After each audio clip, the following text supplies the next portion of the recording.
Consumer equilibrium जो unit है आप लोगों की वो है 13 मार्क्स की, 13 मार्क्स की है। और ये यूनिट नंबर है आप लोगों की 2 माइक्रो इकोनॉमिक्स क्लास 11th के, ठीक है। तो ये बात आप दिमाग में अच्छे से बिठा कर रखेंगे। और कंज्यूमर इक्विलिब्रियम को समझने से पहले हमें यहाँ पर दो वर्ड दिख रहे हैं, एक तो वर्ड दिख रहा है कंज्यूमर और एक वर्ड दिख रहा है इक्विलिब्रियम। क्योंकि जैसे जैसे हमारे जो 11th क्लास के बच्चे होते हैं दिमाग में सीधा कन्फ्यूजन आता है, यार हमें ना एक एक चीज़ जाननी चाहिए अच्छे से। तो कंज्यूमर वर्ड का मीनिंग क्या होता है सबसे पहले चीज़, और एक इक्विलिब्रियम वर्ड का मीनिंग क्या होता है। क्योंकि अगर आप चीज़ों को पढ़ेंगे और अच्छे से ना पढ़े तो फिर क्या फ़ायदा।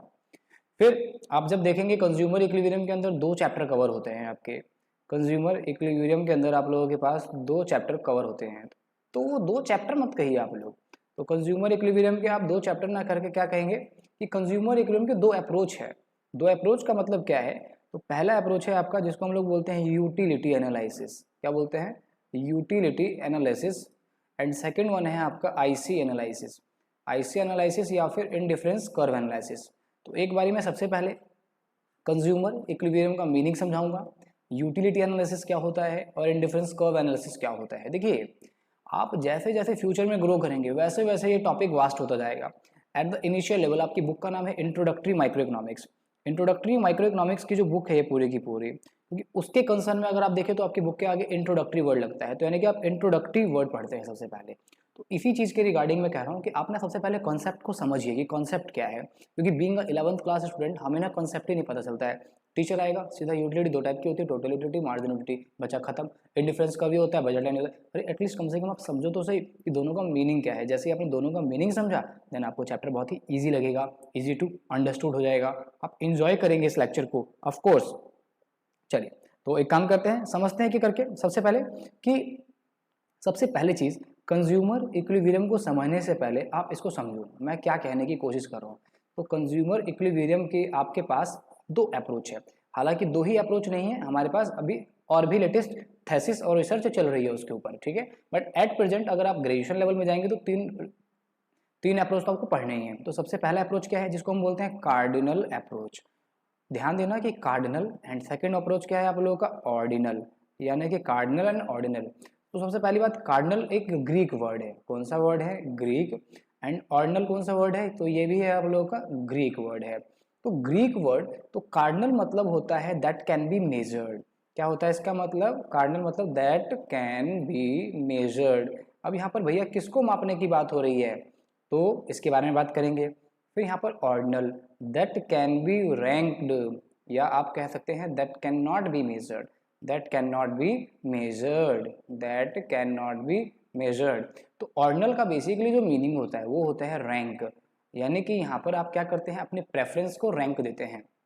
अच्छा मज़ेदार बात, आराम से समझते हैं। देखिए क्या मैं कहना चाह रहा हूँ, मैं कहना चाह रहा हूँ कि सबसे पहले हम कंज्यूमर वर्ड का मतलब समझते हैं, ठीक है। देखिए कंज्यूमर इज अ पर्सन, सबसे पहली चीज़ consumer is a person, consumer कोई भी पर्सन हो सकता है। इज वन हु कंज्यूम, क्या करता है वो कंज्यूम करता है। अगर मैं आपसे पूछूं क्या कंज्यूम करता है, तो आप सबको पता है कि वो गुड्स एंड सर्विसेज कंज्यूम करता है। तो मैंने क्या बोला आप लोगों को, consumer is a person one who consume goods and services, क्यों, फॉर हिज सेटिस्फैक्शन। मैंने यहाँ पर क्या बोला, फॉर हिज सेटिस्फैक्शन, ठीक है। मैंने सिंपल सी बात बोली कि कंज्यूमर इक्विलिब्रियम के आपके पास 2 अप्रोच है, कंज्यूमर इक्विलिब्रियम के आपके पास 2 अप्रोच है। कौन कौन से, तो पहला अप्रोच हो गया आप लोगों के पास कार्डिनल एंड दूसरा अप्रोच हो गया आप लोगों के पास ऑर्डिनल। तो कार्डिनल और ऑर्डिनल का मीनिंग क्या समझाया मैंने आप लोगों को, तो कार्डिनल और ऑर्डिनल का मीनिंग मैंने आप लोगों को समझाया कि कार्डिनल मतलब होता है दैट कैन बी मेजर्ड और ऑर्डिनल मतलब होता है दैट कैन बी रैंक्ड। यानी कि क्या मतलब हुआ इसका, तो इसका मतलब सिंपल सा है, मान लीजिए कि आपका घर ऐसी जगह है जहाँ पर पहुँचने के 2 रास्ते हैं। तो 2 रास्ते में से हो सकता है कि एक रास्ता ज़्यादा इजी हो और दूसरा रास्ता थोड़ा सा डिफिकल्ट हो, या हो सकता है कि एक रास्ते से आप जाना ही पसंद ना करो और दूसरा रास्ता आपके लिए ज़्यादा बेस्ट हो। तो कहने का मतलब there are 2 approach, consumer equilibrium के क्या हैं, 2 अप्रोच हैं। यानी कि अप्रोच मतलब क्या हुआ, तो हम यहाँ पर अगर इसको समझ सके तो ये समझने वाली बात है कि यहाँ पर कंज्यूमर वर्ड से ही यहाँ पर अप्रोच का मीनिंग क्लियर हो जाता है। कैसे, तो मैंने क्या बोला, कंज्यूमर कौन है, तो consumer is a person who consume, one who consume, क्या कंज्यूम करता है, गुड्स एंड सर्विसेज। क्यों गुड्स एंड सर्विसेज कंज्यूम करता है? क्योंकि उसे उससे क्या मिलती है? सेटिस्फैक्शन मिलती है। अब दो बातें आती हैं, एक तो आप सेटिस्फैक्शन को क्या कर सकते हैं? मेजर कर सकते हैं। एक आप क्या कर सकते हैं? सेटिस्फैक्शन को मेजर कर सकते हैं। और एक बार आप सेटिस्फैक्शन को मेजर ना करके क्या कर रहे हैं? आप उसको रैंक दे रहे हैं। आई होप सो आपको समझ में आ रहा होगा। समझ में आ रहा है तो वीडियो को लाइक जरूर करना, ठीक है। सेटिस्फैक्शन को मेजर कर सके और एक बार सेटिस्फैक्शन को मेजर ना कर सके, तो कहने का मतलब क्या हुआ कि भैया कंज्यूमर इक्विलिब्रियम के दो अप्रोच है, यानी कि सेटिस्फैक्शन को मेजर करने के। अच्छा, फॉर एन एग्जांपल, अगर मैं लाइक गोलगप्पे या फिर कोई भी गुड्स को कंज्यूम करता हूँ, तो मुझे उससे कितनी सेटिस्फैक्शन मिल रही है, अगर मैं उस सेटिस्फैक्शन को मेजर कर पाऊँ तो वो मेरा कार्डिनल अप्रोच होता है। और अगर मैं उस सेटिस्फैक्शन को मेजर ना करके उसमें रैंक दूं, उसमें प्रेफरेंस दूं, तो वो मेरा ऑर्डिनल अप्रोच होता है। लाइक अगर आप 2 कप कॉफ़ी पीते हैं, एक अपने फादर की बनाई और एक अपनी मदर की, तो आप वहाँ पर क्या करेंगे? ये थोड़ी ना बताएंगे इतना मेरे को पापा के कॉफ़ी पीने से सेटिस्फैक्शन मिला और इतना मम्मी से, तो वहाँ पर आप क्या कर सकते हैं? रैंक कर सकते हैं। लेकिन एक बात आप अच्छे से याद रखना, क्या कि सेटिस्फैक्शन को याद रखना। यहाँ पर एक बात बोल रहा हूँ मैं कि यहाँ पर जब हम सेटिस्फैक्शन वर्ड की बात करते हैं, ठीक है, तो यहाँ पर सेटिस्फैक्शन को मेजर किया जाता है in terms of money, in terms of money, यानी कि किस टर्म्स में? मनी के टर्म्स में, ठीक है।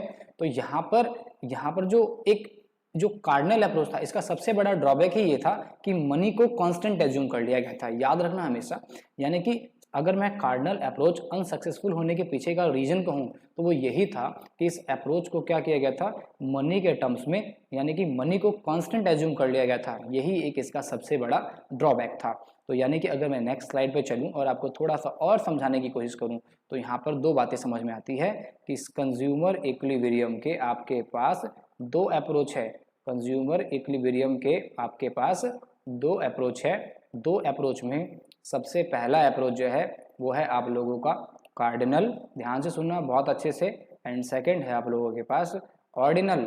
मैंने बताया आप लोगों को cardinal is a Greek word that means it can be measured, ordinal means it also a Greek word that means we can ranked. अब यहाँ पर अच्छे से समझना है आप लोगों को कार्डिनल एंड ऑर्डिनल का मीनिंग क्या होता है। तो कार्डिनल एंड ऑर्डिनल का जो मीनिंग होता है वो तो आपने समझ लिया कि यहाँ पर हम सेटिस्फैक्शन को क्या कर रहे हैं, ध्यान से समझना, सेटिस्फैक्शन को हम यहाँ पर क्या कर रहे हैं? मेजर कर पा रहे हैं। हम यहाँ पर सेटिस्फैक्शन को क्या कर पा रहे हैं? तो हम यहाँ पर सेटिस्फैक्शन को रैंक कर पा रहे हैं।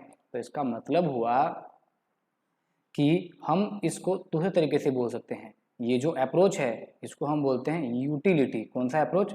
यूटिलिटी। तो यूटिलिटी का मतलब क्या होता है, यानी कि जब आप किसी भी चीज़ को कंज्यूम करते हैं तो उससे जो आपको सेटिस्फैक्शन मिलती है, वो सेटिस्फैक्शन कितनी मिलती है, दैट इज कॉल्ड यूटिलिटी। या फिर मैं आपसे कहूँ कि जिस तरीके से आपका बिजली का बिल है, यानी कि जो आता है तो वो यूनिट्स में आता है, उसी तरीके से जब आपकी यानी कि हर किसी की एसआई यूनिट होती है। लाइक जब आप रोड पे चलते हैं, ट्रैवल करते हैं, तो उसको क्या बोलते हैं? किलोमीटर के टर्म्स में। तो उसी तरीके से इकोनॉमिस्ट ने सेटिस्फैक्शन को मेजर करने के लिए क्या बनाया? यूटिल्स बनाया। क्या बनाया? यूटिल्स बनाया। तो यानी कि सेटिस्फैक्शन को किसके टर्म्स में दिखाया जाता है? तो उसको दिखाया जाता है यूटिल्स के टर्म्स में, यानी कि उस गुड्स को कंज्यूम करने से आपको कितनी सेटिस्फैक्शन मिलती है, वो उसकी क्या कहलाती है? यूटिलिटी कहलाती है। और इसी तरीके से हम यहाँ पर इसको बोलते हैं, यहाँ पर सेटिस्फैक्शन को क्या किया जाता है? रैंक किया जाता है। तो इसलिए इसको हम क्या बोलते हैं? IC analysis. IC analysis. अब ये आईसी वर्ड का मतलब क्या है? तो आई वर्ड का मतलब होता है इनडिफरेंस। आई वर्ड का मतलब होता है इनडिफरेंस कर्व। अब याद रखना यहाँ पर कि इनडिफरेंस वर्ड का जो मीनिंग है, इनडिफरेंस वर्ड का जो मीनिंग होता है वो होता है नो डिफरेंस। वो होता है नो डिफरेंस बिटवीन चॉइस। वो होता है आप लोगों का no difference between choice. Clear होगी बात आप सबको? तो मैंने क्या बोला आप लोग को कि कंज्यूमर इक्विलिब्रियम के दो अप्रोच होते हैं, एक होता है कार्डिनल और एक होता है ऑर्डिनल। यानी कि कार्डिनल और ऑर्डिनल को समझने के लिए सिंपल सी चीज़ कि यहाँ पर मैंने पहले बताया आप लोग को कि हम क्या बोलते हैं, कंज्यूमर इक्विलिब्रियम के दो अप्रोच है। दो अप्रोच का मतलब क्या हुआ? तो दो अप्रोच का मतलब हो गया कि हम सेटिस्फैक्शन को दो तरीके से मेजर कर सकते हैं। सेटिस्फैक्शन को दो तरीके से मेजर करने के लिए हमारे पास दो अप्रोच है। पहला अप्रोच आ गया कार्डिनल और दूसरा आ गया ऑर्डिनल। तो कहने का मतलब सिंपल सा है कि कार्डिनल वो होता है जहां हम सेटिस्फैक्शन को मेजर कर सकते हैं और ऑर्डिनल वो होता है जहां हम सेटिस्फैक्शन को मेजर नहीं कर सकते हैं। यानी कि मैं पूछूं कि सेटिस्फैक्शन को हम लोग बेसिकली किस में मेजर करते हैं, तो बोला आप लोगों ने यूटिल्स के अंदर। यानी कि दूसरा हम कार्डिनल को क्या बोलते हैं, और तो उसी को हम बोलते हैं यूटिलिटी एनालिसिस। और इसी तरीके से मैं अगर आपसे बोलूं कि हम ऑर्डिनल को क्या बोलते हैं, तो आप क्या बोलेंगे, ऑर्डिनल को बोलते हैं हम लोग इनडिफरेंस कर्व एनालिसिस। तो यानी कि मोस्ट इंपॉर्टेंट चीज हो गई वो ये हो गई कि यहाँ पर कंज्यूमर इकोनॉमी के दो अप्रोच निकल कर आ गए, क्या, यूटिलिटी एनालिसिस और इनडिफरेंस कर्व एनालिसिस। यानी कि ये आपका चैप्टर नंबर 2 या चैप्टर नंबर 3 जिस भी ऑथर की बुक यूज करते हैं, मेरी यूज करेंगे तो उसमें चैप्टर नंबर 2 है। Same as it is indifference curve analysis के बारे में बात करूं तो ये है आपका चैप्टर नंबर 3 मेरी बुक के हिसाब से, ठीक है। अगर किसी और ऑथर की बुक यूज करते हैं तो शायद हो सकता है कि उन दोनों ने कंबाइंड बनाई हो, तो ये चीज़ थी इतनी, ठीक है। चलिए अब थोड़ा सा और चीज़ों को बताता हूँ मैं आप लोग को। यहाँ पर देखिए, अभी तक आपने सीखा कि कंज्यूमर इक्विलिब्रियम के आपके पास दो अप्रोच है। दो अप्रोच मतलब पहला अप्रोच है आप लोगों के पास यूटिलिटी एनालिसिस, ठीक है, और दूसरा है आपको indifference curve analysis. Utility analysis को हम लोग बोलते हैं ट्रेडिशनल अप्रोच। कौन सा अप्रोच बोलते हैं, तो हम लोग इसको बोलते हैं ट्रेडिशनल अप्रोच। इसी तरीके से इनडिफरेंस कर्व जो है उसको हम लोग बोलते हैं मॉडर्न अप्रोच। कौन सा अप्रोच बोलते हैं, मॉडर्न अप्रोच। यानी कि कहने का मतलब कंज्यूमर इक्विलिब्रियम को मेजर करने के लिए आपके पास दो अप्रोच है। पहला कौन सा है, यूटिलिटी अप्रोच, और दूसरा कौन सा है, इनडिफरेंस कर्व।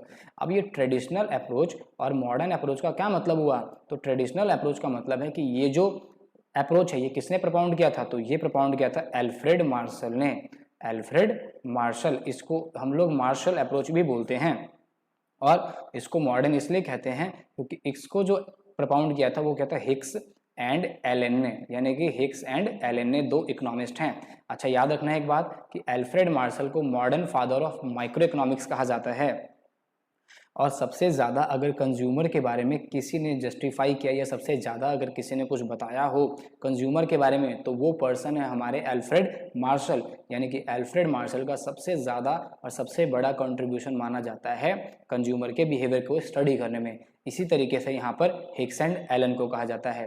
तो अब यहाँ पर एल्फ्रेड मार्शल का अप्रोच हम बोलते हैं इसको ट्रेडिशनल अप्रोच बोलते हैं, इसको यूटिलिटी अप्रोच बोलते हैं, और क्या बोलते हैं इसको, तो और बोलते हैं हम लोग इसको कार्डिनल अप्रोच, ठीक है। और क्या बोलते हैं हम लोग इसको, ऑर्डिनल अप्रोच। अगर आप इकोनॉमिक्स से प्यार करते हैं तो आपको ये चीज़ें बहुत अच्छे से समझनी पड़ेगी। तो यानी कि मैं अगर कहूँ, मैंने क्या बोला आप लोगों से, तो मैंने सिंपल सी कुछ ज़्यादा बातें नहीं बताई अभी तक आपको। मैंने ये बताया कि कंज्यूमर कौन होता है, एक पर्सन होता है जो क्या करता है, कंज्यूम करता है। कंज्यूम क्या करता है वो, तो गुड्स एंड सर्विसेज कंज्यूम करता है। क्यों कंज्यूम करता है, क्योंकि अपनी सेटिस्फैक्शन के लिए कंज्यूम करता है। किसके लिए, अपनी सेटिस्फैक्शन के लिए। यानी कि कहने का मतलब सारी बातें कहाँ टिकती है, तो सेटिस्फैक्शन पे। तो सारी बातें कहाँ टिकती है, सेटिस्फैक्शन पे। तो अब वो सेटिस्फैक्शन को क्या कर सकता है, या तो वो मेजर कर सकता है, या वो सेटिस्फैक्शन को मेजर नहीं कर सकता है, वो सेटिस्फैक्शन को रैंक दे सकता है।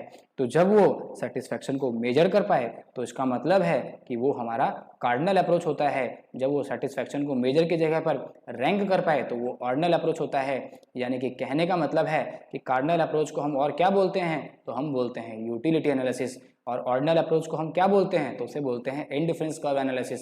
अब यूटिलिटी को कौन सा अप्रोच है, तो ट्रेडिशनल अप्रोच। अच्छा, याद रखना एक बहुत अच्छा वर्ड यूज किया जाता है मॉडर्न अप्रोच के रिगार्डिंग, यहाँ पर new wine in a old बोतल। मैंने बड़ा अच्छा सेंटेंस लिखा है यहाँ पर मॉडर्न अप्रोच के लिए, new wine in a old बोतल, new wine in a old बोतल, ठीक है।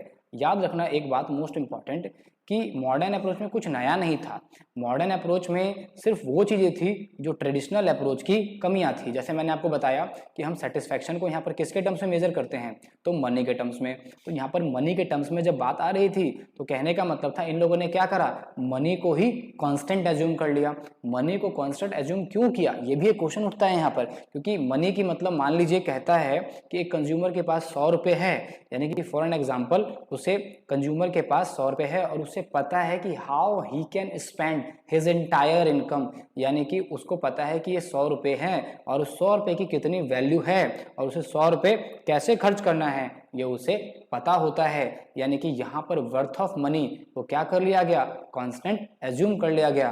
तो इस पेज को आप नोट डाउन करिए ईमानदारी पूर्वक फटाफट से, फिर मैं आपको आगे पढ़ाता हूँ, क्योंकि ये पेज ऐसा पेज है जो कि आगे आपको बताएगा कि आपको कितना समझ में आया है चैप्टर और कितना नहीं समझ में आया। चाहे आप किसी भी टीचर से पढ़े, अगर आपको ये चीज़ समझ में नहीं आएगी तो इसका मतलब है आप कुछ भी नहीं कर पाएंगे। तो ये बहुत इंपॉर्टेंट है, याद रखना इस बात को, ठीक है।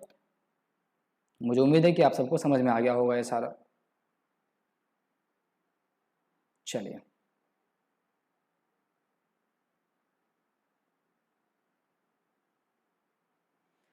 तो यहाँ पर हम लोग कंज्यूमर इकोनॉमी के 2 अप्रोच समझ चुके हैं। अब इसी अप्रोच को और थोड़ा सा वास्ट करते हैं और चीज़ों को यहाँ पर और अच्छे से समझते हैं, ठीक है।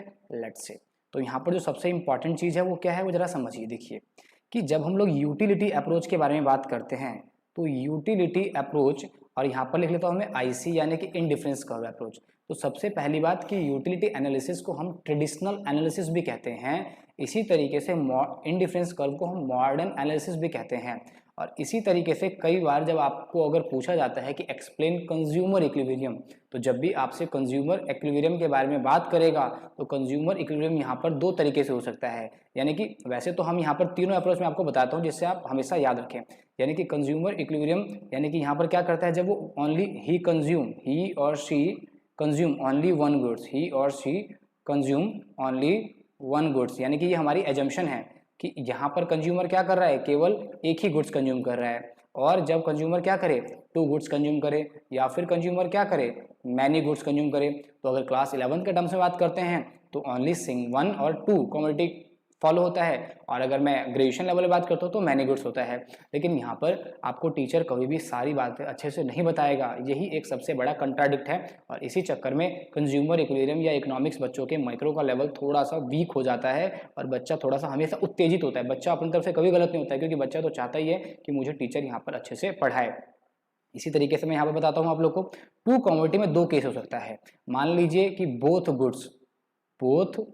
गुड्स का प्राइस क्या हो सकता है, सेम हो सकता है। यानी कि दोनों गुड्स का प्राइस क्या हो सकता है, सेम हो सकता है। और यहाँ पर बोथ गुड्स यानी कि बोथ गुड्स का प्राइस क्या हो सकता है, डिफरेंट हो सकता है। अब यहाँ पर टीचर क्या करता है, ये सारी बातें बताता नहीं है। अब वो बच्चा क्या होता है, कंफ्यूज होता जाता है। तो ये चीज़ें आपको समझनी पड़ेगी। मैनी गुड्स की कंडीशन एक बहुत ही अलग कंडीशन हो जाती है। तो यूटिलिटी एनालिसिस के अंदर आप क्या पढ़ते हैं, तो हम लोग पढ़ते हैं इसके अंदर कि जब कंज्यूमर एक गुड्स कंज्यूम करे तब इक्विलिब्रियम में कैसे होता है। सेम एज इट इज जब कंज्यूमर 2 गुड्स कंज्यूम करे तब कैसे इक्विलिब्रियम में होता है। सेम ऐसे ही जब कंज्यूमर मैनी गुड्स कंज्यूम करे तब कैसे इक्विलिब्रियम में होता है। अब इसी तरीके से इंडिफरेंस कर्व एनालिसिस को आप समझने के लिए यहाँ पर केवल एक ही कंडीशन है। यानी कि यहाँ पर याद रखना कि याद रखना इस बात को हमेशा, कंज्यूमर कंज्यूम ओनली 2 गुड्स, यानी कि यहाँ पर कंज्यूमर केवल 2 गुड्स ही कंज्यूम करता है। यानी सिंगल गुड्स और मैनी गुड्स का कोई एजम्पशन नहीं है। तो कंज्यूमर कितने कंज्यूम करते हैं, ओनली 2 गुड्स, यानी कि ये इसकी एक क्या है, एजम्पशन हो गई। तो यानी कि आप इंडिफरेंस कर्व जब पढ़ेंगे, इसी तरीके से जब आप यूटिलिटी को पढ़ेंगे तो आपको ये बात दिमाग में बिठाकर अच्छे से रखनी चाहिए, ठीक है। इसी तरीके से और बातें मैं आपको यहाँ पर अच्छी बताता हूँ। देखिए, जब आप लोग यूटिलिटी एनालिसिस को एक्सप्लेन करेंगे तो याद रखना इसकी जो सबसे बड़ी एजम्पशन है, या आप इसकी सबसे बड़ी कंडीशन कह सकते हैं, तो वो ये होता है कि सबसे बड़ी जो कंडीशन है वो ये है कि यहाँ पर लॉ ऑफ DMU, यानी कि लॉ ऑफ DMU फॉलो होता है। DMU का मतलब होता है डिमिनिशिंग मार्जिनल यूटिलिटी। मुझे पता है आपकी उत्कंठा, अब जैसे जैसे मैं आगे बढ़ रहा हूँ वैसे वैसे आपकी बढ़ती जा रही है, और आप इतने अच्छे बच्चे हैं कि आपको पढ़ने का जो लेवल है वो और एडवांस होता जा रहा है, ठीक है। यानी कि law of diminishing marginal utility. इसी तरीके से मोस्ट इंपॉर्टेंट चीज़, जब हम लोग इंडिफरेंस कर्व एनालिसिस के बारे में बात करते हैं तो इसकी जो मेन एजम्पशन है वो ये है कि यहाँ पर हम लोगों का जो होता है वो होता है लॉ ऑफ DMRS एप्लीकेबल, यानी कि डिमिनिशिंग। ध्यान देना, वर्ड अलग है और दोनों के मीनिंग भी अलग होते हैं। Diminishing marginal rate of substitution. कौन सा substitution, diminishing marginal rate of substitution, ठीक है। यानी कि कहने का मतलब यूटिलिटी एनालिसिस के अंदर आप लोगों का लॉ ऑफ DMU एप्लीकेबल होता है, इंडिफरेंस कर्व के अंदर लॉ ऑफ DMRS एप्लीकेबल होता है। सेम एज इट इज अगर हम बात करते हैं आगे, तो बहुत इंपॉर्टेंट चीज याद रखना कि यूटिलिटी अप्रोच को, यानी कि यूटिलिटी अप्रोच को और क्या बोला जाता है, तो बोला जाता है मार्जिनल यूटिलिटी अप्रोच। इसको थोड़ा सा रब कर देता हूं जिससे आपको अच्छे से समझ में आए। क्या बोला जाता है इसको, मार्जिनल यूटिलिटी अप्रोच। याद रखना इस बात को, ठीक है, मार्जिनल यूटिलिटी अप्रोच, ठीक है। इसी तरीके से इंडिफरेंस कर्व अप्रोच को हम लोग बजट लाइन, ध्यान देना यहाँ पर ये जो बजट वर्ड यूज करा गया है ये कंज्यूमर के टर्म्स में यूज किया गया है, यानी कि यहाँ पर बात हो रही है कंज्यूमर के बजट के बारे में, क्योंकि बजट जो है वो कंज्यूमर भी बनाता है और बजट जो है वो गवर्नमेंट भी बनाती है। तो आपको इन दोनों बात को दिमाग में बिठा कर रखना चाहिए। बजट लाइन को हम लोग और प्राइस लाइन भी बोलते हैं। कौन सा लाइन बोलते हैं? प्राइस लाइन भी बोलते हैं। तो कहने का मतलब कि यूटिलिटी को हम मार्जिनल यूटिलिटी अप्रोच भी बोलते हैं और इन डिफरेंस कर्व को हम लोग बजट लाइन और प्राइस लाइन अप्रोच भी बोलते हैं। और ये बजट किसका है? कंज्यूमर का बजट है। अच्छा, अब हम बात करते हैं कि इसके अंदर जो दोनों के दोनों चैप्टर्स हैं उसके अंदर क्या क्या टॉपिक्स हैं और जिन टॉपिक्स को आप समझ करके काफ़ी अच्छे से चैप्टर को गो थ्रू कर पाएंगे, क्योंकि मुझे इतना विश्वास है कि जितनी बात आपने समझी है वो इतने अच्छे से दिमाग में बिठा ली है कि आपको कोई भी कॉम्पीट नहीं कर सकता है। चाहे आप किसी ऑथर की बुक फॉलो करें, चाहे आप किसी टीचर का लेक्चर देखें या फिर आपके स्कूल में कोई भी टीचर आकर पढ़ाए, क्योंकि वो इतने शार्प तरीके से वो आपको कभी भी समझाएगा ही नहीं। ठीक है, चलिए आगे चलते हैं अब हम। तो कहने का मतलब हम बात करने जा रहे हैं क्या? अच्छा, मैंने थर्ड अप्रोच आपको बताया था, वहां पर वो था रिवील्ड प्रेफरेंस थ्योरी। वो रिवील्ड प्रेफरेंस थ्योरी जो है वो पॉल ए सैमुअल्सन ने डिराइव किया हुआ है, तो आप अपने सीनियर लेवल में पढ़ेंगे उस चीज को। ठीक है, देखिए अब यूटिलिटी अप्रोच के बारे में जब हम लोग पढ़ते हैं तो हम लोग यहाँ पर ध्यान देना अच्छे से। एक तो यूटिलिटी का आपको मीनिंग पता होना चाहिए बहुत अच्छे से। फिर दूसरी चीज, यूटिलिटी के आपको टाइप पता होना चाहिए बहुत अच्छे से। तो यूटिलिटी का मीनिंग पता होना चाहिए बहुत अच्छे, मतलब बहुत अच्छे तरीके से।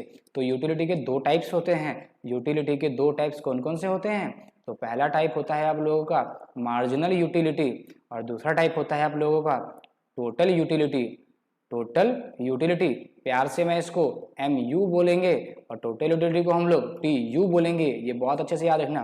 तीसरी चीज आपको जो अच्छे से आनी चाहिए वो ये आनी चाहिए कि TU एंड MU यानी total utility and margin utility का इनका मीनिंग कैसे होता है, इनका मीनिंग क्या होता है, इनको फॉर्मूले से कैसे कैलकुलेट किया जाता है, यानी इनका फॉर्मूला क्या है और इनको कैसे कैलकुलेट किया जाता है। क्लियर? इसी तरीके से आप TU और MU के अंदर इनका मीनिंग, फॉर्मूला और इनके बीच रिलेशनशिप आप बहुत अच्छे से समझेंगे। रिलेशनशिप के साथ इनमें क्या डिफरेंस होता है ये भी आपको अच्छे से आना चाहिए। यानी कि कहने का मतलब जब आप यूटिलिटी का मीनिंग और यूटिलिटी के टाइप्स और यहाँ पर TU और MU में जब आप डिफरेंस समझ लेंगे तो कहने का मतलब है कि आपका कॉन्सेप्ट इतना बिल्डअप हो जाएगा जहाँ पर आप किसी को भी compete कर सकते हैं अच्छे से। इसी तरीके से इसके अंदर आपको और क्या क्या पढ़ना है, देखिए ध्यान से। तो और क्या क्या पढ़ना है आप लोगों को इसके अंदर? तो ये हमारे कितने टॉपिक हो गए? 3। चलिए चौथा पॉइंट आता है आपको, जैसे ही आप इतना पढ़ लेंगे तो इसके बाद ही जो आपको सबसे इंपॉर्टेंट चीज जाननी है वो जाननी है लॉ ऑफ DMU। अब DMU को ऐसे ही मत पढ़ लेना कुछ भी हवा में। तो DMU को पढ़ने के लिए सबसे इंपॉर्टेंट चीज जो है आपको डिमिनिशिंग मार्जिनल यूटिलिटी का सबसे पहला काम क्या होना चाहिए? आपको मीनिंग पता होना चाहिए। मीनिंग के साथ साथ ये जो लॉ है इसको किसने प्रपाउंड किया, यानी कि किसने इस लॉ को बनाया। ठीक है, प्रपाउंडेड बाय। ठीक है, वैसे मैं बता दूं आपको मार्शल लॉ कहते हैं इसको। ठीक है, इसी के साथ साथ लॉ ऑफ DMU का मीनिंग और लॉ, इसके साथ यहाँ पर जो मोस्ट इंपॉर्टेंट चीज है वो है आपको लॉ ऑफ DMU की बेसिकली आपको एजम्पशन पता होने चाहिए, क्योंकि ये लॉ हर केस में पॉसिबल नहीं है या ये लॉ हर केस में एप्लीकेबल नहीं होता है। इसीलिए सबसे इंपॉर्टेंट चीज जो होती है वो ये होती है कि यहाँ पर आप लोगों को इसकी एजम्पशन बहुत अच्छे से आनी चाहिए, क्योंकि आपको एक बात और बता दूं कि इसकी 3 ही एजम्पशन है। 3 एजम्पशंस के अलावा, यानी कि जो मोटे तौर पर एप्लीकेबल होती है, उसके अलावा हम कुछ भी एजम्पशन ऐड कर सकते हैं, लेकिन 3 एजम्पशंस ऐसी हैं जो आपको बहुत अच्छे से फॉलो करनी चाहिए। उसके बाद जो सेकंड चीज है, यानी कि जब हम बात करेंगे लॉ ऑफ DMU को, तो इसके एजम्पशंस के साथ इसकी एक्सप्लेनेशन, यानी कि आपको लॉ ऑफ DMU अच्छे से आना चाहिए और उसकी एक्सप्लेनेशन आपको 2 तरीके से आना चाहिए। यानी कि एक तो आपको टेबुलर एक्सप्लेनेशन आनी चाहिए और साथ ही साथ एक आपको उसकी ग्राफिकल एक्सप्लेनेशन भी आनी चाहिए। याद रखना कि जब भी आप टेबुलर और ग्राफिकल एक्सप्लेनेशन करते हैं तो मोस्ट इंपॉर्टेंट चीज क्या है? तो मोस्ट इंपॉर्टेंट चीज जो है, आप टेबल बना करके उसको एक्सप्लेन करने की आदत डालिए और जितना बेहतर उस टेबल को आप समझेंगे उतना ही आपके उस सब्जेक्ट पे आपकी क्रिस्प बनेगी, उस टॉपिक पे आपका फोकस्ड होगा और उतने ही बढ़िया तरीके से आप आने वाले टाइम में इकोनॉमिक्स को और अच्छे से एनालाइज कर पाएंगे। ऐसे ही ग्राफिकल की बात करूं तो ग्राफिकल में आप चीज़ों को उतने ही अच्छे से क्या करेंगे, यानी ग्राफ को आप अच्छे से अंडरस्टूड करेंगे और उसको अच्छे से एक्सप्लेन कर पाएंगे। जैसे ही लॉ ऑफ DMU आ जाता है आप लोगों को तो अब आप तैयार हो जाते हैं कंज्यूमर इक्विलिब्रियम का मीनिंग को समझने के लिए। अब कंज्यूमर इक्विलिब्रियम का मीनिंग समझने से पहले याद रखना, सीधा कभी भी इस टॉपिक पे मत आ जाना कि चलो कंज्यूमर इक्विलिब्रियम समझना स्टार्ट कर देते हैं। तो कंज्यूमर इक्विलिब्रियम को समझने से पहले आपको 3 बातें बहुत अच्छे से पता होनी चाहिए। एक तो यूटिलिटी का मीनिंग क्या होता है, एक तो यूटिलिटी का मीनिंग क्या होता है, दूसरी बात आपको लॉ ऑफ डीएमयू क्या होता है, लॉ ऑफ डीएमयू, और तीसरी चीज MUM, यानी इसको कांस्टेंट, यानी बार लगा दिए तो इसका मतलब हो गया कांस्टेंट, जिसका फुल फॉर्म हो गया आप लोग का marginal utility, marginal utility of money. यानी कि कहने का मतलब आपको इसका मीनिंग बहुत अच्छे से पता होना चाहिए। अब जैसे ही आप कंज्यूमर इक्विलिब्रियम एक्सप्लेन करने जाएंगे तो कंज्यूमर इक्विलिब्रियम एक्सप्लेन करने के लिए मैंने आपको बताया कि आपके सिलेबस के अकॉर्डिंग 2 चीज़ें गिवन है, यानी कि when he consume only 1 goods, यानी कितने गुड्स कंज्यूम करता है, 1 गुड्स, और सेकेंड यहाँ पर व्हेन ही कंज्यूम 2 गुड्स। अब मैंने आपको यहाँ पर 2 बातें क्लियर कर दी है। जब वो 2 गुड्स कंज्यूम करे तो एक बात याद रखना, हालांकि आप टीचर को मत फंसाना क्योंकि टीचर को वैसे ही कम आता है, तो यहाँ पर 2 गुड्स जब कंज्यूम करेगा तो याद रखना कि price of both goods same, price of both goods क्या रहेगा, सेम, और यहाँ पर प्राइस ऑफ बोथ गुड्स क्या रहेंगे, डिफरेंट। ये बात आप अच्छे से समझेंगे। यानी कि अगर आपको यहाँ पर जब भी एक्सप्लेन करना तो एक्सप्लेन करते टाइम में सबसे मोस्ट इंपॉर्टेंट चीज़ जो आपको हमेशा याद रखनी है वो ये याद रखनी है इनकी कंडीशंस। यानी कि अगर आपको, चाहे आप सिंगल कमोडिटी के केस में, यानी कि चाहे आप बात करें सिंगल कमोडिटी केस में, चाहे आप बात करें 2 कमोडिटी केस में, तो सिंगल गुड्स के केस में या फिर 2 गुड्स के केस में आपको उनकी कंडीशंस बहुत अच्छे से याद होनी चाहिए। क्योंकि अगर आपको कंडीशंस याद नहीं होंगी तो इसका मतलब है आप क्या करते रहेंगे, केवल कंफ्यूज रहेंगे। तो कंडीशंस बहुत अच्छे से याद होने चाहिए। इसके अलावा इस चैप्टर में याद रखना, यानी कि जैसे ही आपको यहाँ पर कंज्यूमर इक्विलिब्रियम समझ में आ जाता है तो यहाँ पर मोस्ट इंपॉर्टेंट चीज़ कि न्यूमेरिकल क्वेश्चंस की प्रैक्टिस जरूर करें। यानी कि न्यूमेरिकल क्वेश्चंस की प्रैक्टिस आप जरूर करिएगा, क्योंकि न्यूमेरिकल्स क्वेश्चन एक लेटेस्ट पैटर्न है और लेटेस्ट पैटर्न के हिसाब से कंज्यूमर इक्विलिब्रियम के न्यूमेरिकल्स जरूर ज़्यादा पूछे जाते हैं, ठीक है कि नहीं। चाहे आप मेरे से करिए चाहे कहीं से भी करिए, लेकिन करिएगा जरूर। चलिए अब बात करते हैं हम लोग, यानी कि ये एक पूरा चैप्टर है, इस चैप्टर पे हम वापस आएंगे, बट पहले हम सारा का सारा कॉन्सेप्ट समझ ले, जैसे हमें ये समझ में आ जाए कि अगर कंज्यूमर इक्विलिब्रियम में हम किसी से भी पढ़ रहे हैं तो हम कभी भी कंफ्यूज नहीं हो रहे हैं और हमें इतने अच्छे से आता है कंज्यूमर इक्विलिब्रियम कि हमें कोई भी कम्पीट नहीं कर सकता है। ओके, चलिए अब बात करते हैं आईसी एनालिसिस। यानी कि आईसी एनालिसिस के बारे में आप जैसे ही पढ़ना स्टार्ट करें तो ये नहीं है कि सीधा आप कंज्यूमर इक्विलिब्रियम इंडिफरेंस कर्व पे पहुंच गए और आपको लगा मेरे को सब आ गया, ऐसा नहीं करना है। तो इसके लिए मैं क्यों कह रहा हूँ, तो सबसे पहले इंडिफरेंस कर्व एनालिसिस का आपको मीनिंग पता होना चाहिए, क्योंकि विदाउट मीनिंग आपके लिए कॉन्सेप्ट ऐसा रहेगा जैसे कि आप हवा में तीर मार रहे हो। दूसरी चीज़, आईसी की सारी प्रॉपर्टीज, यानी कि इंडिफरेंस कर्व की आपको सारी प्रॉपर्टीज, जिसे आप उसको फीचर्स भी कह सकते हैं, जिसको आप उसके करेक्टरिस्टिक्स भी कह सकते हैं, या आप कह सकते हैं कि आईसी के डिफरेंट शेप्स क्या हो सकते हैं, आईसी के डिफरेंट शेप्स यानी कि उनके कर्व कैसे कैसे बन सकते हैं। ये मोस्ट इंपॉर्टेंट टॉपिक है आपके एग्जामिनेशन पॉइंट ऑफ व्यू से भी, क्योंकि यहाँ से 6 मार्क्स का क्वेश्चन टारगेट होता है। यानी कि आईसी का आप मीनिंग और आईसी की प्रॉपर्टीज को समझना बहुत जरूरी है, और जैसे ही आप इसकी मीनिंग और प्रॉपर्टीज समझ जाते हैं तो यहाँ पर सबसे इंपॉर्टेंट चीज़ जो आएगा आपके सामने वो आएगा MRS, यानी कि यहीं पे आपको सीखने को मिलेगा, that is marginal rate of substitution, marginal rate of substitution. एक बात हमेशा मेरी याद रखना कि कभी भी MRS में और MRT में कंफ्यूज मत होना, कभी भी MRS और MRT में कंफ्यूज मत होना, या MRT MOC में कंफ्यूज मत होना। देखिए ध्यान सुन लीजिए, फिर बोल रहा हूँ, क्योंकि MOC MRT chapter 1 PPC curve की स्टडी करता है और रिसोर्सेज की स्टडी करता है, जबकि यहाँ पर अगर आप ध्यान से समझे तो मार्जिनल रेट ऑफ सब्स्टिट्यूशन, तो सब्स्टिट्यूशन किसकी स्टडी करता है, 2 गुड्स की, यानी कि एक गुड्स के बदले में दूसरे गुड्स को आप सब्स्टिट्यूट कर रहे हैं। तो MRS एक अलग टर्म है और MOC और MRT एक अलग टर्म है। हालांकि MOC और MRT both will be the same term, दोनों अलग नहीं है, आप इसको अच्छे से दिमाग में बिठा करके रखेंगे। ओके, तो यानी आईसी एनालिसिस को पढ़ने से पहले आपको इंडिफरेंस कर्व का मीनिंग आना चाहिए बहुत अच्छे से, उसकी प्रॉपर्टीज, फीचर्स, कैरेक्टरिस्टिक्स और उसके डिफरेंट शेप्स आपको अच्छे से आना चाहिए, और मार्जिनल रेट ऑफ सब्स्टिट्यूशन क्या होता है वो आपको अच्छे से पता होना चाहिए। इसी के साथ साथ मोस्ट इंपॉर्टेंट चीज़ वो क्या है, अब बात करते हैं बजट लाइन के बारे में।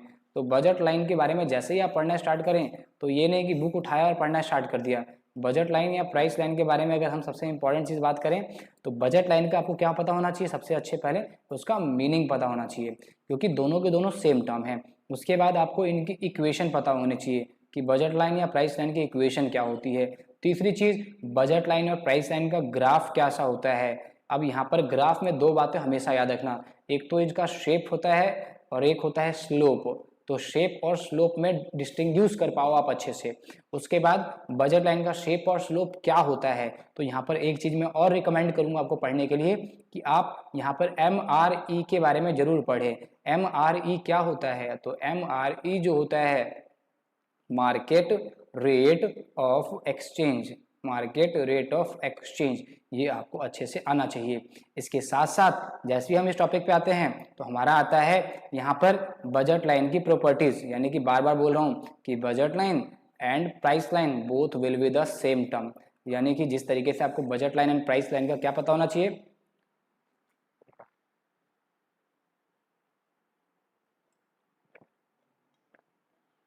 सॉरी, उसकी प्रॉपर्टीज आपको अच्छे से पता होनी चाहिए। उसके साथ साथ यहाँ पर जो मोस्ट इम्पॉर्टेंट टर्म आता है कि बजट लाइन या फिर प्राइस लाइन, बजट लाइन या फिर प्राइस लाइन में सबसे इम्पॉर्टेंट चीज़ जो है वो ये है कि यहाँ पर दो टॉपिक आप कभी भी मिस मत करना, कि एक तो बजट लाइन में शिफ्ट कब होता है और बजट लाइन में यहाँ पर मूवमेंट कब होता है। क्योंकि अगर आपने ये टॉपिक मिस कर दिया तो आने वाले आप ग्रेजुएशन के अंदर angel curve, income consumption curve, price consumption curve, ये सब आप समझ नहीं पाएंगे और ये आपके फ्यूचर के टॉपिक्स है। मैं दोबारा रिपीट करता हूँ, मैंने क्या क्या बोला। ICC income consumption curve based होगा आपके इंडिफरेंस कर्व पर, फिर पीसीसी प्राइस कंजम्पशन कर्व ये आपका बेस्ड होगा बजट लाइन और प्राइस लाइन पे। तो आप इनको अच्छे से पढ़िएगा, ठीक है। इसी के साथ साथ मोस्ट इंपॉर्टेंट चीज आती है इसी में, वो आता है आपका बजट सेट। बजट सेट क्या होता है और बजट सेट का मीनिंग क्या होता है। सबसे इंपॉर्टेंट चीज कि आपको बजट सेट का मीनिंग अच्छे से पता होना चाहिए। उसके बाद बजट सेट का इक्वेशन अच्छे से पता होना चाहिए, क्योंकि मोस्ट ऑफ द स्टूडेंट्स क्या करते हैं, एक तो सबसे बड़ा ड्रॉबैक क्या हुआ, जैसे ही माइक्रो इकोनॉमिक्स 12th क्लास से 11th क्लास में हो गई तो एक तो टीचर ने थोड़ा सा इग्नोर करना स्टार्ट कर दिया है, क्योंकि माइक्रो एंड मैक्रो कॉम्बिनेशन बहुत अच्छा था। हालांकि मैक्रो और इंडियन इकोनॉमी का कॉम्बिनेशन भी बहुत अच्छा है, बट पढ़ना आपको सारा ही है।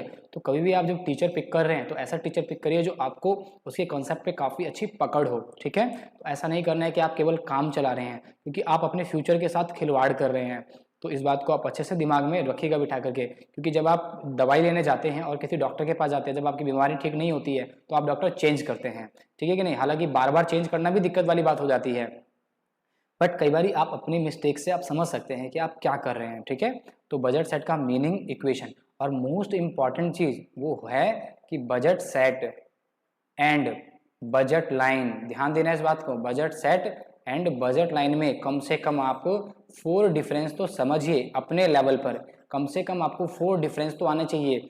मतलब मैं तो कहता हूँ आप 6, 7, 8 डिफरेंस समझिए, लेकिन कम से कम आपको बजट सेट और बजट लाइन में क्या पता होना चाहिए, डिफरेंस आपको अच्छे से आना चाहिए। यानी कि इसी के साथ जैसे ही आप ये टॉपिक खत्म कर लेते हैं इतना सारा, तब आपको कहाँ मूव ऑन करना चाहिए, तब आपको मूव ऑन करना चाहिए कंज्यूमर इक्विलिब्रियम, कंज्यूमर इक्विलिब्रियम पे मूव ऑन करना चाहिए। यानी किस एनालिसिस के थ्रू, तो इंडिफरेंस कर्व एनालिसिस के थ्रू। अब हम इसको और क्या क्या बोलते हैं, तो मैं आपको पहले बता चुका हूं कि हम लोग consumer equilibrium indifference curve analysis को और क्या बोलते हैं, तो हम लोग इसको बोलते हैं मॉडर्न एनालिसिस। और क्या बोलते हैं हम इसको, तो ऑर्डिनल एनालिसिस। और क्या बोलते हैं हम इसको, तो हिक्स एंड एलन एनालिसिस, ठीक है। तो यानी कि इतने इसके नाम हैं। तो यानी कि कंज्यूमर इक्विलिब्रियम, या आप चाहें तो इसको क्या बोल सकते हैं, बजट लाइन या प्राइस लाइन एनालिसिस, ठीक है। तो ये भी आप इसको बोल सकते हैं। उसके बाद जैसे ही आप इस टॉपिक पे आते हैं तो पहली चीज आपको पता क्या होनी चाहिए, तो वो पता होनी चाहिए, इसको जब भी आप पढ़ें तो जैसा मैंने प्रीवियस अभी तक बताया आप लोगों को कि यहाँ पर आपको जो सबसे इंपॉर्टेंट टॉपिक है वो क्या क्या आना चाहिए, तो इंडिफरेंस कर्व का मीनिंग पता होना चाहिए, ठीक है। क्या पता होना चाहिए, एक तो आईसी का मीन पता होना चाहिए, दूसरा आपको बजट लाइन का मीन पता होना चाहिए, साथ ही साथ यहाँ पर आईसी यानी इंडिफरेंस कर्व का स्लोप क्या होता है ये पता होना चाहिए। इसी तरीके से यहाँ पर बजट लाइन का आप लोगों का स्लोप क्या होता है ये अच्छे से पता होना चाहिए, यानी कि इंडिफरेंस कर्व का मीनिंग और इसका स्लोप, बजट लाइन का मीनिंग और इसका स्लोप ये पता होना चाहिए। इसके साथ ही साथ आपको यहाँ पर सबसे मोस्ट इंपॉर्टेंट चीज वो पता होना चाहिए, लॉ ऑफ डीएमआरएस। यानी कि DMRS आप अच्छे से जानिए। उसके बाद जैसे ही आपको ये तीनों चीजें पता होगी देन यू कैन एक्सप्लेन। किसको एक्सप्लेन कर सकते हैं आप? तो आप कंज्यूमर इक्विलिब्रियम एक्सप्लेन कर सकते हैं थ्रू IC एनालिसिस के थ्रू, यानी कि इंडिफरेंस कर्व एनालिसिस के थ्रू।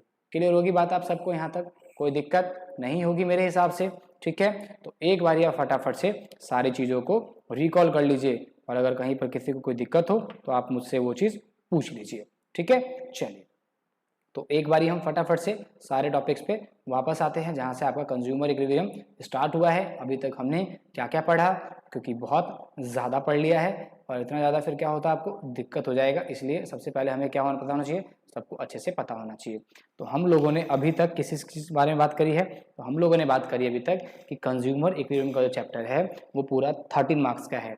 अब 13 मार्क्स का जो चैप्टर है ये आपकी यूनिट 2 कवर करती है। अब आपको पता होना चाहिए इसके साथ साथ कि इस चैप्टर के अंदर आपका डिमांड और इलास्टिसिटी ऑफ डिमांड दोनों ही कवर होते हैं। यानी कि जैसे आप इस चैप्टर पे आते हैं पढ़ने के लिए तो आपको कंज्यूमर इक्विलिब्रियम का मीनिंग आना चाहिए, ठीक है। यानी कि अब आपको मैं पहले ही बता चुका हूँ, क्योंकि जैसे ही आप आए थे इस टॉपिक पर तो आपको क्या लगा कि मुझे इक्विलिब्रियम का मीनिंग तुरंत समझ में आ जाएगा। तो इक्विलिब्रियम का मतलब सिंपल सा होता है कि सपोज दैट आपके पास 100 रुपीज़ है, ठीक है। Suppose that you have 100 rupees. अब आप इस 100 रुपीज़ को ऐसे स्पेंड करेंगे, इस 100 रुपीज़ को आप ऐसे स्पेंड करेंगे कि जिससे आप अपनी सेटिस्फैक्शन को क्या कर सके, मैक्सिमाइज। यानी कि इस 100 रुपीज़ की वैल्यू कितनी है वो उस कंज्यूमर से बेहतर कोई नहीं बता सकता है। और जैसे उसे लगता है कि इस 100 रुपीज़ का उसने मैक्सिमम, उस 100 रुपीज़ से उसने मैक्सिमम सेटिस्फैक्शन अगर गेन कर ली है तो वही पॉइंट उसके लिए क्या कहलाती है, इक्विलिब्रियम कहलाती है, ठीक है। अब वो सेटिस्फैक्शन को या तो मेजर कर ले या उस सेटिस्फैक्शन को रैंक दे दे। यही कंज्यूमर इक्विलिब्रियम के दो अप्रोच है। तो यहाँ पर आपने समझा कि कंज्यूमर इक्विलिब्रियम के आपके पास दो चैप्टर हैं। एक अप्रोच आपका यूटिलिटी एनालिसिस कवर करता है और एक अप्रोच आपका IC एनालिसिस कवर करता है। इसी के साथ साथ मैंने आपको बताया कि एक अप्रोच को हम कार्डिनल अप्रोच बोलते हैं और एक अप्रोच को ऑर्डिनल अप्रोच बोलते हैं। कार्डिनल के बारे में बताया मैंने कि एक ग्रीक वर्ड है जिसका मतलब होता है मेजर कर पाना, जहां पर हम सेटिस्फैक्शन और सेटिस्फैक्शन को जिस यूनिट्स में मेजर किया जाता है उसको बोलते हैं यूटिलिटी। तो यानी कि हम इसको क्या बोलते हैं, यूटिलिटी यहाँ पर मेजर करी जाती है और यहाँ पर यूटिलिटी मेजर्ड नहीं करी जा सकती, यहाँ पर यूटिलिटी को रैंक दिया जा सकता है। तो कहने का मतलब कंज्यूमर इक्विलिब्रियम को अंडरस्टूड करने के लिए यू हैव टू अप्रोचेज, यानी कि कार्डिनल एंड ऑर्डिनल। तो अगर हम किसी चीज को मेजर कर पा रहे हैं तो दैट इज ओके, और अगर मेजर नहीं कर पा रहे हैं तो दैट इज ओके। बट आपको कभी भी याद रखना, क्योंकि 1 मार्क्स का क्वेश्चन भी आता है कि what do mean by cardinal approach and what do mean by ordinal approach, तो इस चीज को आप कभी भी भूलेंगे नहीं अच्छे से, ठीक है। फिर यहाँ पर मैंने आपको समझाया कि कंज्यूमर वर्ड का मीनिंग आपको बहुत अच्छे से पता होना चाहिए, और सिंपल सी डेफिनेशन क्या बनती है कि consumer is a person, consumer is a person one who consume. Simple सी चीज, कंज्यूमर एक पर्सन है जो कि कंज्यूम करता है। क्या कंज्यूम करता है, गुड्स एंड सर्विसेज। क्यों कंज्यूम करता है, क्योंकि वो अपना सेटिस्फैक्शन उससे क्या कर सके, मैक्सिमाइज कर सके। तो यानी कि ये इसका मीनिंग हो जाता है। इसके साथ साथ फिर हम चलते हैं आगे। फिर हमने बात करी कि कंज्यूमर इकोनॉमी के दो अप्रोच हैं, और यहाँ पर सबसे अच्छी चीज़ मैंने चैप्टर्स वाइज आपको डिस्टिंग्विश कर दिया कि कार्डिनल चैप्टर 2 है और ऑर्डिनल चैप्टर नंबर 3 है, जिसमें आप कभी भी कंफ्यूज नहीं होंगे। और मैंने आपको दोनों बुकों का रेफरेंस भी बता दिया है कि आप जिस मर्जी बुक से पढ़ें, बट पढ़ें, ठीक है, क्योंकि बुक से पढ़ने से आपको चैप्टर कभी भी कवर नहीं होने वाला है, ये बात आप याद से रखें। फिर यहाँ पर मैंने समझाया कि कार्डिनल को और क्या क्या बोलते हैं और ऑर्डिनल को हम लोग और क्या क्या बोलते हैं। तो कार्डिनल को हम लोग बेसिक बोलते हैं यूटिलिटी एनालिसिस, और इनडिफरेंस कर्व को हम लोग बोलते हैं मॉड एनालिसिस। तो कार्डिनल को यूटिलिटी और ऑर्डिनल को इनडिफरेंस, और यूटिलिटी को हम ट्रेडिशनल अप्रोच बोलते हैं क्योंकि बहुत एंशिएंट टाइम से आया हुआ है, और इनडिफरेंस कर्व को हम लोग मॉडर्न, क्योंकि रिसेंटली डेवलप किया गया है ये। और ये अप्रोच बेसिकली किसने प्रपाउंड किया था, तो अल्फ्रेड मार्शल ने। और मॉडर्न अप्रोच किसने प्रपाउंड किया था, तो हिक्स एंड एलन ने। ये बात आप बिल्कुल अच्छे से याद रखेंगे। अगर आपने पिछले वाला साइड अच्छे से याद रखा तो आप of course 1 marks cover easily कर पाएंगे, ठीक है।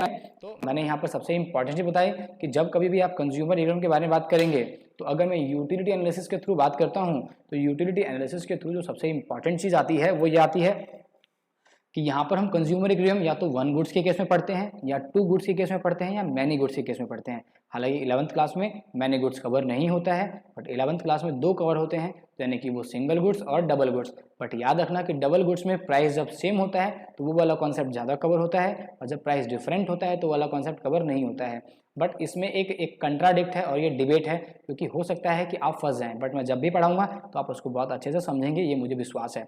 इसी तरीके से हम बात करते हैं consumer equilibrium when he consume only two goods, यानी कि कब होगा, जब वो केवल और केवल सॉरी इंडिफरेंस कर्व में जब भी हम पढ़ने जाएंगे तो हमें ये बात याद रखना कि कंज्यूमर इक्विलिब्रियम यहाँ पर हमेशा तब होता है जब वो दो गुड्स कंज्यूम कर रहा होता है। ओके, चलिए आगे चलते हैं, फिर बात करते हैं यूटिलिटी एनालिसिस को। आप जैसे ही पढ़ेंगे तो यहाँ पर आपके लिए मोस्ट इंपॉर्टेंट चीज, यानी कि पूरा का पूरा जो ये लॉ है, मतलब पूरा का पूरा जो ये अप्रोच है वो लॉ ऑफ डीएमयू पे बेस्ड है। इसी तरीके से आप लोगों का जो पूरा का पूरा इंडिफरेंस कर्व अप्रोच है वो किस पे बेस्ड है, वो डीएमआरएस पे बेस्ड है, यानी कि कभी भी आप लोग इसमें नहीं फंसेंगे और मुझे उम्मीद है ये आपके लिए बहुत ही ज्यादा ईजी टॉपिक है। इसी तरीके से हम अगर आगे बात करते हैं तो हमारा कवर होता है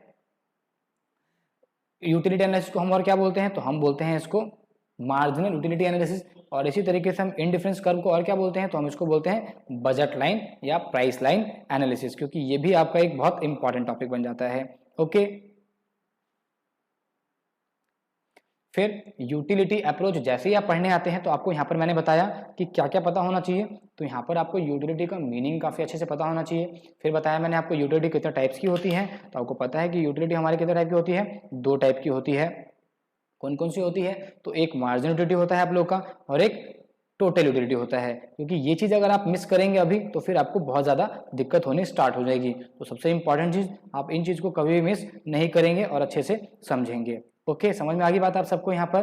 तो इसी के साथ मैं बात करता हूँ यहाँ पर अब आगे कि टोटल यूटिलिटी और मार्जिनल यूटिलिटी को जब भी पढ़ेंगे आप तो उनका मीनिंग, उनका फॉर्मूला और उनमें रिलेशनशिप आपको अच्छे से आना चाहिए, क्योंकि अगर ये नहीं आएगा देन फिर आप वही वाली बात कर रहे हैं कि आप कॉन्सेप्ट्स को मिस करेंगे।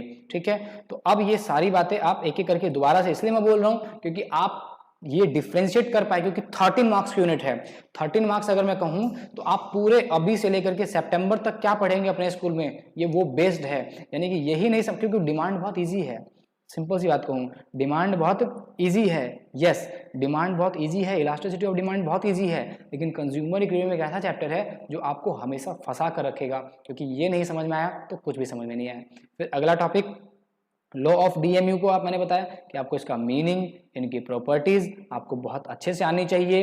इसी के साथ साथ इसकी एजम्पशंस क्या होती है, मैंने बताया कि बेसिकली इसका 3 ही एजम्पशन होता है। फिर इसकी एक्सप्लेनेशन में आप बताया मैंने, एक तो इसका टेबुलर एक्सप्लेनेशन और इसका ग्राफिकल एक्सप्लेनेशन, ये आपको बहुत अच्छे से आना चाहिए, क्योंकि यहाँ पर इंपॉर्टेंट इसलिए है क्योंकि जब आप ग्राफिकल, बहुत ज़्यादा इंपॉर्टेंट इसलिए होता है क्योंकि ग्राफ जैसे ही आप पढ़ेंगे तो ग्राफ आपका मोस्ट इंपॉर्टेंट इसलिए है क्योंकि ग्राफ में आपको क्या करना पड़ेगा, उसमें ग्राफ का शेप देखना पड़ेगा कि शेप किस तरीके से, वहाँ पर रेट क्या है उनका। तो कई बार आप यहाँ पर नई चीज सीखेंगे कि इंक्रीज, तो इंक्रीज भी 3 तरीके से होता है, लाइक इंक्रीजिंग रेट से, फिर डिमिनिशिंग रेट से, फिर कांस्टेंट रेट से। तो जब मैं अभी टीयू और एमयू में आपको रिलेशनशिप पढ़ाऊंगा तो वहां पर वो चीज आपको अच्छे से समझ में आ जाएगी, और साथ ही साथ ग्राफ एंड टेबल का एक्सप्लेनेशन भी जरूर आपको आना चाहिए।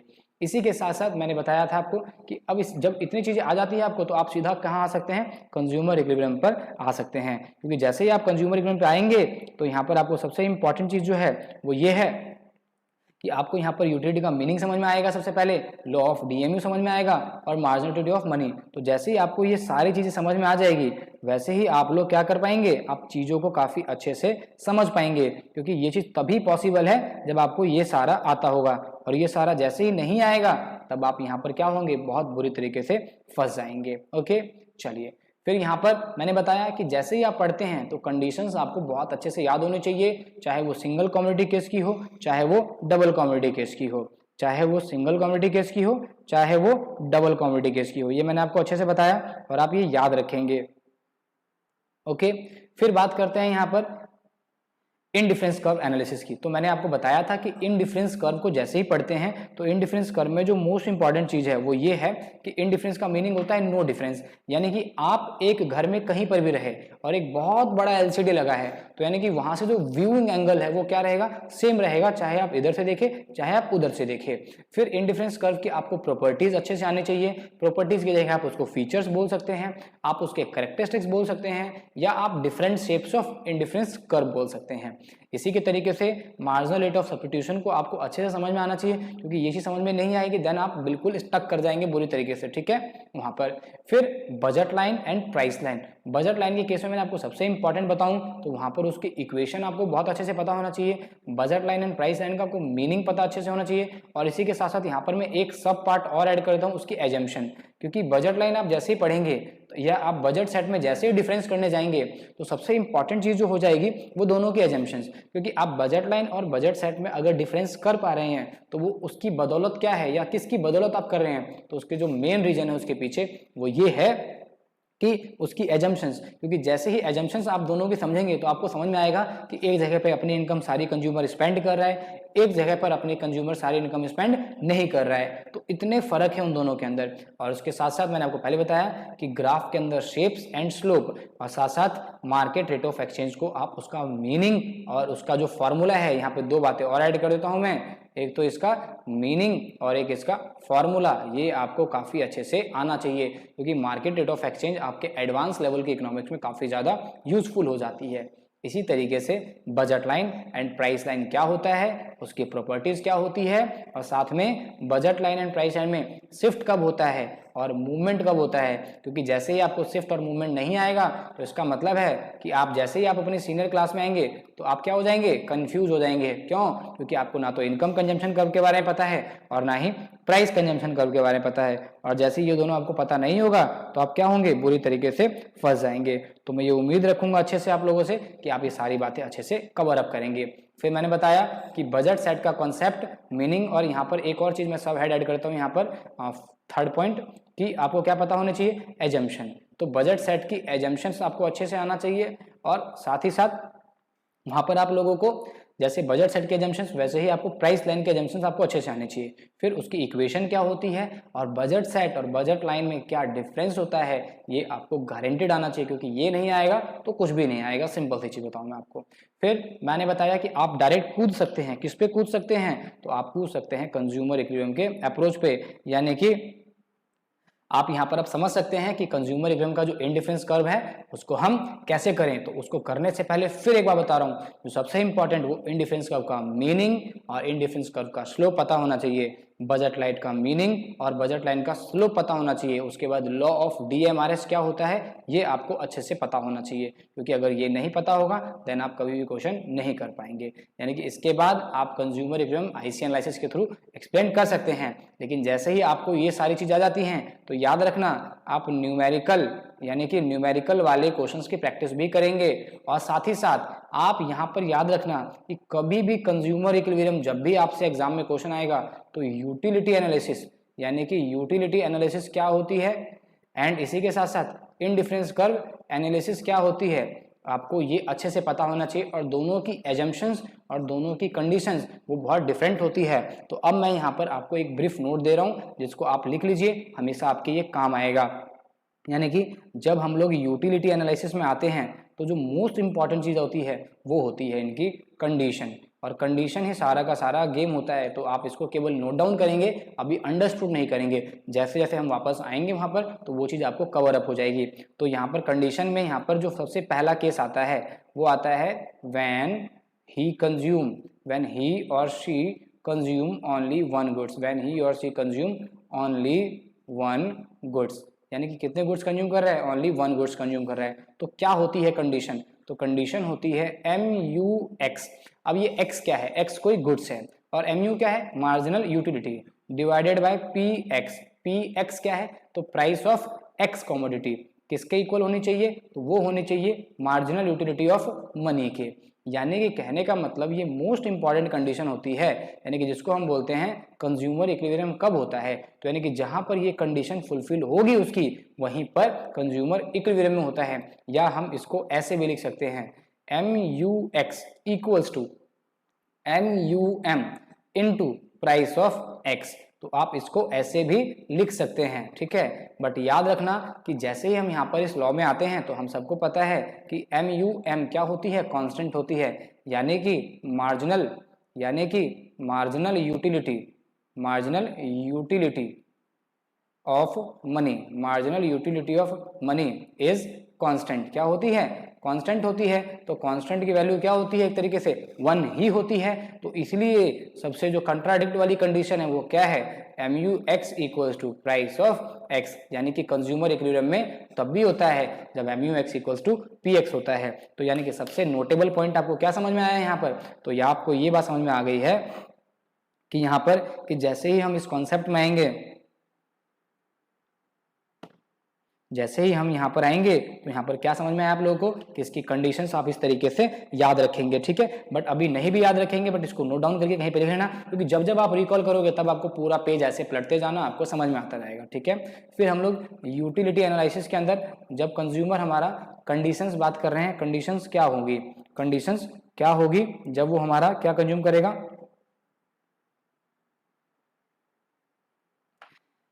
दो गुड्स कंज्यूम करेगा, ठीक है। कंज्यूमर क्या कंज्यूम करेगा, यहाँ पर 2 गुड्स कंज्यूम करेगा, ठीक है। तो 2 गुड्स में जो उसकी कंडीशंस होंगी तो वो कंडीशंस क्या होंगी, तो कंडीशंस यहाँ पर बेसिकली जो होती है सबसे मोस्ट इंपॉर्टेंट कंडीशन वो होती है MUX upon PX equals to MUY upon PY, ठीक है। तो ये आपकी सफिशिएंट कंडीशन नहीं बोलते हम इसको, यानी कि कहने का मतलब है ये नेसेसरी कंडीशन है, ठीक है। और सफिशिएंट कंडीशन जो हो जाएगी आप लोगों की वो होती है MUX upon PX equals to MUY upon PY, और ये किसके इक्वल होती है, मार्जिनल यूटिलिटी ऑफ मनी की। आप चाहें तो इसको ऐसे भी लिख सकते हैं MUX upon MUY equals to price of x upon price of y. इसी तरीके से आप इसको ऐसे भी लिख सकते हैं MUX upon MUY equals to price of x upon price of y equals to MUM।